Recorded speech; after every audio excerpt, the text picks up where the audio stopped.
Hello అండి, నమస్తే అందరికి. వెల్కమ్ టు కుస్మస్ బ్లాగ్స్. ఎలా ఉన్నారండి అందరూ? మీ అందరూ బాగానే ఉన్నారనుకుంటున్నాను. ఇంకా బాగుండాలని మనస్ఫూర్తిగా కోరుకుంటున్నాను. వీడియో స్టార్ట్ చేసే ముందుగా అందరికీ హ్యాపీ న్యూ ఇయర్ అండి. ఈ సంవత్సరం కూడా మీరు మనసులో ఏంటంటే పనులు చేద్దాం అనుకుంటున్నారు, అలాగే లాస్ట్ ఇయర్ పెండింగ్ ఉన్న పనులన్నీ కూడా ఈ సంవత్సరం ఫుల్ఫిల్ అవ్వాలని చెప్పి మనస్ఫూర్తిగా కోరుకుంటున్నాను. మరి ఇప్పుడు టైం వచ్చేసరికి ముగ్గు స్టార్ట్ చేశాను. 1 జనవరి అండి, 3:30 గంటలకు అనమాట నైట్. ఇదిగోండి ఈ ముగ్గు అనేది గుమ్మం లోపలైతే వేసేసాను. అయితే కొత్తగా సిమెంట్ రోడ్డు వేశారండి. అయితే అందరూ వేస్తున్నారు కదా అని చెప్పేసి మనం కూడా వేద్దామని చెప్పేసి 4 గంటలకు స్టార్ట్ చేసిన ముగ్గు 6:30 అయిందనమాట. ముగ్గు వేసి వచ్చిన తర్వాత మిగతా పనులు అనేది స్టార్ట్ చేశానండి. ఎవ్రీ ఇయర్ అనమాట, అంటే కొత్త సంవత్సరం రోజు స్వీట్లు అనేవి బయట నుంచి తీసుకొస్తారు. అండ్ నేనైతే ఇంట్లో మైసూర్ పాక్ చేశానండి. మరి మీరు న్యూ ఇయర్ రోజు ఏం చేసుకున్నారంటే తప్పకుండా కామెంట్ చేయండి.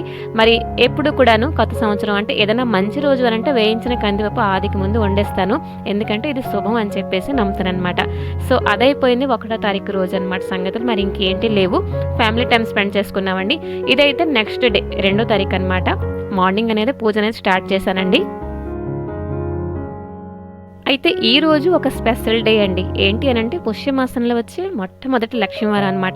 ఈరోజు కనుక మనం లక్ష్మీ అమ్మవారికి మనస్ఫూర్తిగా చక్కగా పూజ చేసుకుంటే పుట్టింటి వాళ్ళు మంచిగా ఉంటారని చెప్పేసి అంటారనమాట.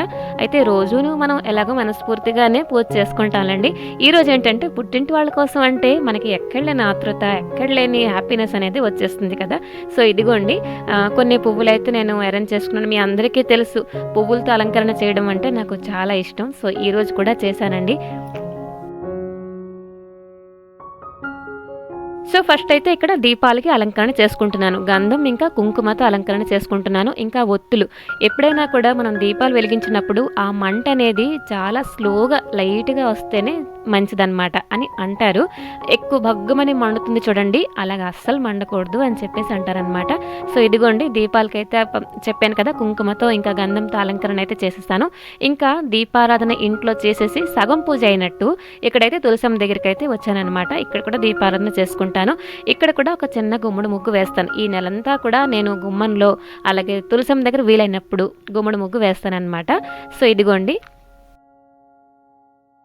ఇంకా కనుక అంటే మార్గశిర మాసంలోని ఏదో ఒక లక్ష్మీవారం పూజ అనేది మనం మిస్ అయ్యి ఉంటే ఏదో కారణం చేత ఈ వారం మనం అది ఫుల్ఫిల్ చేసుకోవచ్చు అనమాట. సో నాకైతే చాలా మంచి ఫీల్ ఉన్నదండి. ఎందుకంటే చెప్పేదా కొంచెం చలి వేస్తుంటే ఎర్లీ మార్నింగ్ పూజ చేస్తుంటే చాలా ప్రశాంతంగా ఉన్నది. మనకి ఎన్ని ప్రాబ్లమ్స్ ఉన్నా కూడా దేవుడి దగ్గర ఒక్క 2 నుంచి 3 నిమిషాలు టైం స్పెండ్ చేస్తే మన మనసులో ఉన్నవని చెప్పుకుంటే అది ఎంతో కొంత క్లియర్ అవుతుందని నేను నమ్ముతానండి. చూస్తున్నారు కదా మార్నింగ్ వ్యూ అయితే ఈ విధంగా ఉన్నదన్నమాట. ఒకలాంటి పాజిటివిటీ అనమాట. చూస్తున్నారు కదా తులసమ్మ దగ్గర దీపం వెలుగుతుంటే పక్షులు కూడా వాళ్ళ రొటీన్కి అప్పుడే వస్తున్నారండి.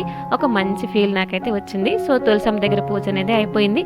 అండ్ ఈ రోజు అయితే చూస్తున్నారు కదా కాగడ మల్లి, దాంతో మధ్యలో రోజెస్ తలక ఈ పెటల్స్ ఉంటాయి కదా అవి అయితే యాడ్ చేశాను. అంటే పింక్ ఇంకా ఒకలాంటి రెడ్ కలర్ వచ్చిందనమాట. అవైతే మధ్యలో యాడ్ చేసేసి ఇలాగా మాల అనేది కట్టాను అనమాట.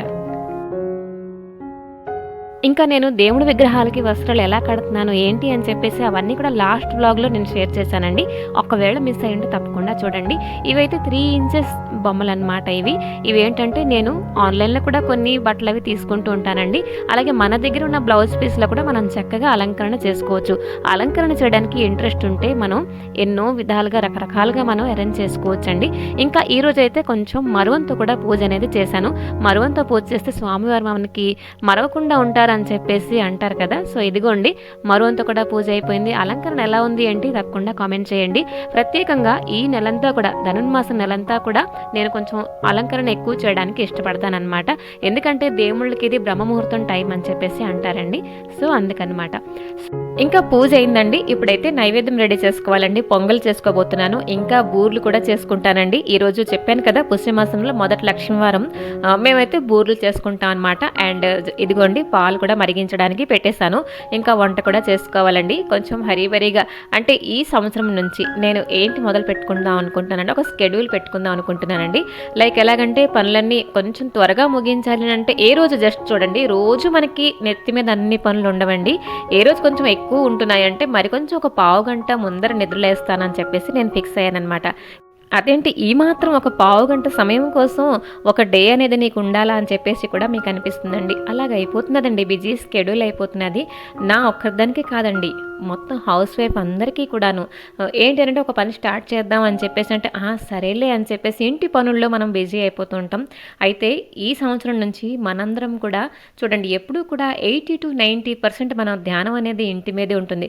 మిగతా 10% ఏదైతే ఉందో అది మన మీద పెట్టుకుందాం అనమాట. మనకేంటంటే ఇంటి పనులు త్వరగా అయిపోతే అంటే నెత్తి మీద ఒక భారం తీరిపోయింది, మనం ఫ్రీ అయిపోతాం అని చెప్పేసి అనుకుంటాం. అంతే కదండి, మీరు కూడా సేమ్ అలానే చేయండి. ఏవైనా ఒక పని స్టార్ట్ చేయాలి అనుకుంటే ఇదే సరైన సమయం అని చెప్పేసి ఆలోచించండి. ఇప్పటి నుంచి స్టార్ట్ చేయండి. సో ఇక్కడైతే మార్నింగ్ మంచు పడుతున్నదండి. మంచు పడుతుంటే నాకైతే భలే ఇష్టం అనమాట. ఈ మంచి వ్యూ కోసం ఎక్కడెక్కడికో వెళ్ళిపోతూ ఉంటాం. మనకి చూస్తున్నారు కదా, ఇంటి దగ్గరే మంచి అంటే వ్యూ ఒకటి వచ్చేసింది. ఇక్కడైతే వేసుకున్నాను కుక్కర్లో శనగపప్పు. చెప్పాను కదా బూర్లు చేసుకుంటున్నాను. బూర్ల పిండి లేదండి, అయితే ఇన్స్టెంట్గా మనం బూర్ల పిండి లేనప్పుడు ఇలా మనం రెడీ చేసుకోవచ్చు. బ్యాటర్ అనేది కొంచెం మైదా, బియ్యం పిండి, అలాగే కొంచెం కార్న్ఫ్లవర్ అనేది శుభ్రం కలుపుకొని మరిగించిన నూనె ఫస్ట్ అయితే కలుపుకోవాలండి. ఇదైతే మరిగించిన నూనె వేసుకోకపోతే ఓన్లీ మైదాతో చేసామనంటే అంటే బూర్లు అనేవి సాగీగా వస్తాయి అన్నమాట. ఇలా చేసినా కూడా మరిగించిన నూనె వేసి కలిపారనుకోండి, బూర్ల పిండి లేనప్పటికీ కూడా బూర్లు చాలా క్రిస్పీగా వస్తాయి. ఒకసారి ట్రై చేయండి. సో ఇప్పుడైతే కావాల్సినంత వాటర్ అయితే కొంచెం కొంచెం వేసుకొని ఇదిగోండి బ్యాటర్ అనేది రెడీ చేసుకున్నాను. అండ్ కుక్కర్లో చూసారు కదా, శనగపప్పు అయితే ఉడికించడానికి పెట్టేశాను అనమాట. చాలా తక్కువే చేస్తానండి ఏదైనా రెసిపీ అవని, పిండి వంటలు అవని. ఏంటంటే ఎక్కువ వేసి మోతాదులో చేసుకొని ఉంచేసి పాడైపోయి పారేసే కంటే నాకు సామాన్ల మీద జాగ్రత్త చాలా ఎక్కువ అండి. ఏదైనా సామాన్లు ఉంటే రేపటికి మనం వండి తినుకోవచ్చు, కానీ వండిన సామాన్లు పాడైపోతే మళ్ళీ మనం తిరిగి తేలేము అని చెప్పేసి ఈ ఆలోచన అయితే నాకు మైండ్లో ఎప్పుడూ అలా ఉంటుందన్నమాట.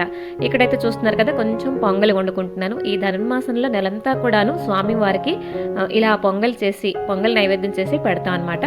సో ఇది కూడా చాలా తక్కువే చేసుకుంటున్నానండి. ఇంకా ఈరోజు మా లంచ్ కోసం అయితే పాటోళ్ళి చేసుకుంటున్నానండి. పెసరపప్పు ఇంకా కొంచెం రైస్ అయితే మార్నింగ్ నానబెట్టేశాను. ఇది రుబ్బినప్పుడు కొంచెం వేసుకుంటున్నాను అల్లం ముక్క. ఓన్లీ అంటే ఉల్లిపాయలు కూడా ఒక్కొక్కసారి వేస్తాను, బట్ ఈరోజు స్కిప్ చేశానండి. ఈ లోపల శనగపప్పు అయితే ఉడికిపోయింది. కొంచెం బెల్లం వేసుకొని మరొక 5 నిమిషాలు స్టవ్ పైన పెట్టానమాట. మరి ఇదైతే మిక్సీ పట్టే అవసరం లేదు, శుభ్రంగా సాఫ్ట్గా అయితే ఉడికిపోయింది కుక్కర్లోన. అండ్ ఇప్పుడు పూర్ణం రెడీ చేసుకుంటున్నాను. లైక్ మనం ఒబ్బట్లకి బూర్లకి పూర్ణం మెథడ్ అంతా ఒకటే ఉంటుంది.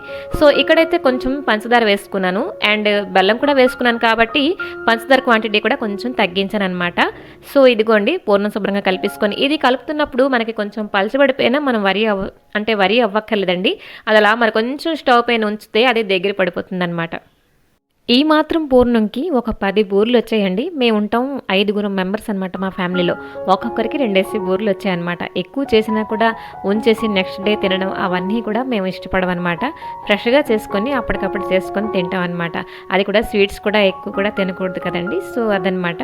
ఏదైనా సరేనండి, సామాన్ అనేది ఏదైనా రెసిపీ ఒకవేళ మనం ట్రై చేస్తున్నా, కొత్తది ట్రై చేసినా, లేకపోతే మన ఇంట్లో చేసుకుంటున్నా కూడా ఒకేసారి అంతేసి చేసేయకుండా, సామాన్లు వేస్ట్ చేయకుండా, రేట్లు కూడా చూస్తున్నారా భలేగా పెరిగిపోతున్నాయి కదండి. సో నేనైతే చెప్పాను కదా, సామాన్లు అంటే నాకు కొంచెం జాగ్రత్త ఎక్కువగా ఉంటానన్నమాట. కొలిచి మరీ వండుకుంటాను. ఎలాగంటే సామాన్లు ఉంటే పనికొస్తాయి, రెసిపీస్ ఉంటే పాడైతే పారేయవలసి వస్తుంది కదండి. సో ఇదిగోండి, ఒకవేళ ఈ బ్యాటర్ చేసినప్పుడు కొంచెం ఒకవేళ అంతే బ్యాటర్ అనేది మనం కొలిచి చేయలేం కాబట్టి ఆ మాత్రం మిగిలిపోయిన పారేయకండి.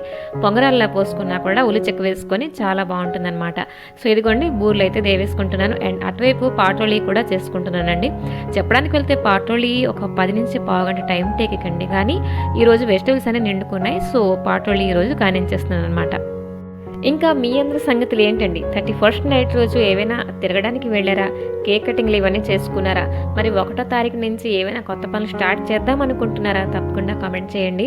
మరి మాదైతే కేక్ కటింగ్ అవేంటి ఎప్పుడు అలవాట్లేదు. ఈవెన్ బర్త్డేస్ కూడా మేము అనేది కేక్ అనేది కట్ చేయమండి. స్వీట్లు మట్టుకు నేను ఇంట్లో చేస్తాను, బయట నుంచి తీసుకొస్తాం. మాది అలాగనే జరిగింది. ఇంకా నేనైతే ఇక్కడ కడాయి క్లీన్ చేసుకుంటున్నానండి. కొంచెం మధ్యలోని నల్లగా మరకలు వస్తున్నాయి అనమాట. అయితే కొంచెం వినేగర్ ఇంకా వాటర్ పోసేసి కడాయిలో స్టవ్ పైన పెట్టానండి. ఆ నీళ్ళు ఎప్పుడైతే మరిగిపోతాయో అవన్నీ కూడా జల్లేసి కొంచెం విమ్ లిక్విడ్ వేసేసి క్లీన్ చేసుకుంటున్నానండి. 80% వరకు మరకలు అయితే వదిలిపోయాయి అనమాట. నాకు ఈ టిప్ చాలా యూజ్ఫుల్గా అనిపించింది. సో సరేనండి, ఈ వ్లాగ్ ఇక్కడితో ఆపేద్దామా? నచ్చిందా? నచ్చకపోయినా సరే చిన్న కామెంట్ చేయండి, నాకు తెలుస్తుంది మీకు నచ్చిందా లేదా అని చెప్పేసి. మరొక మంచి వీడియోతో మీ ముందరికి వస్తాను. అంతకంటే ముందు మన ఛానల్కి సబ్స్క్రైబ్ చేసుకుంటున్న ప్రతి ఒక్కరికి కూడా పేరు పేరున థ్యాంక్స్ అండి. సో పదండి వీడియో అయితే ఆఫ్ చేసేద్దాం. నచ్చింది లేదు తప్పకుండా కామెంట్ చేయడం అస్సలు మర్చిపోకండి. మరొక మంచి వీడియోతో మీ ముందరికి వస్తాను. Till then take care and bye bye.